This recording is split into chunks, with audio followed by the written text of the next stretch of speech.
అధ్యక్ష, ఇది ఒక కేస్ స్టడీ కూడా.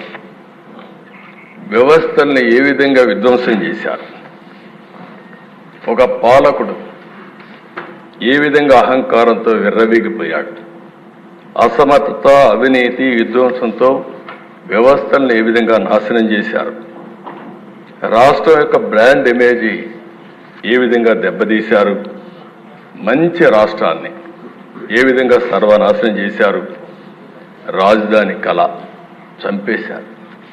అమరావతి దేవతల రాజధాని. అలాంటి అమరావతి నిన్నటి వరకు ఏమైందో మనం చూసాం. ఈరోజు మళ్ళీ కేంద్రం 15,000 కోట్ల రూపాయలు ఆర్థిక సహాయం చేయడానికి ముందుకొచ్చారు, బడ్జెట్లో పెట్టారు. అందరి ముఖాల్లో చూస్తే ఆనందం కనపడుస్తూ ఉంది. అంటే మళ్ళా మంచి రోజులు ప్రారంభమయ్యాయనే ఆశ ఈరోజు వచ్చిందంటే ఏ విధంగా జరిగింది మనం చూసాం. ఈరోజు అమరావతి పూర్తయింటే దిశ 2-3 లక్షల కోట్ల రూపాయలు ప్రజా సంపద మనకు వచ్చుండేది. అప్పులు చేసే అవస్థ తీరేది. అలాంటి రాజధాని పోయింది. జీవనాడి పోలవరం 72% పూర్తయింది.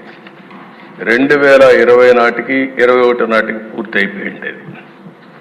అధ్యక్ష, కావాలని కాంట్రాక్ట్ను మార్చడం, అదే మరి ఆఫీసర్లు మార్చడం, రివర్స్ టెండరింగ్ పెట్టడం, కడాన అతి ముఖ్యమైన జీవనాడైనటువంటి ఈ పోలవరాన్ని గోదావరిలో కలిపేయడం. ఇప్పుడు మళ్ళీ డయాఫామ్ వాల్ నుంచి స్టార్ట్ కావాలి. కాఫర్ డ్యాముల నుంచి మళ్ళా మనం పని ప్రారంభించాలి. ఇది కూడా మనం మనస్ఫూర్తిగా ధన్యవాదాలు చెప్పాలి.